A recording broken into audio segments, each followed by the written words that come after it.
यावर्षी महाराष्ट्रामध्ये जूनमध्ये मुबलक पाऊस पडेल असा अंदाज हवामान खात्यानं व्यक्त केलेला आहे। पेरणी जवळ येऊन ठेपलेली आहे।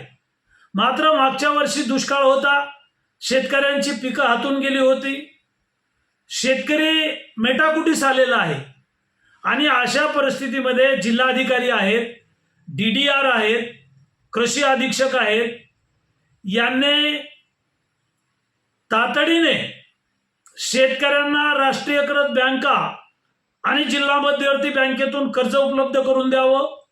कर्ज मिळाल्याशिवाय शेतकरी पेरणी करू शकणार नाही।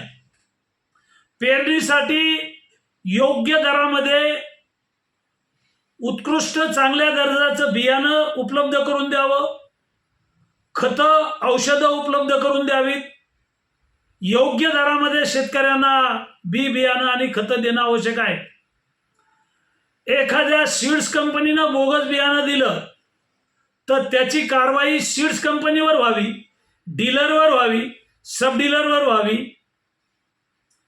अशा पद्धतीनं योग्य बियाणं देणं आवश्यक आहे। खतं विकताना कृषी सेवा केंद्र आहेत, डीलर आहेत, सब डीलर आहेत, यांनी शेतकऱ्यावर कुठलीही जबरदस्ती करू नये, लिंकिंगनं बोगस खतं देऊ नये। शेतकऱ्यांना जी खतं हवी आहेत तीच खतं उपलब्ध करून द्यावीत, चांगलं बियाणं उपलब्ध करून द्यावं। अशा प्रकारच्या लेखी स्वरूपात सूचना जिल्हाधिकारी आणि प्रशासनाला दिलेल्या आहेत।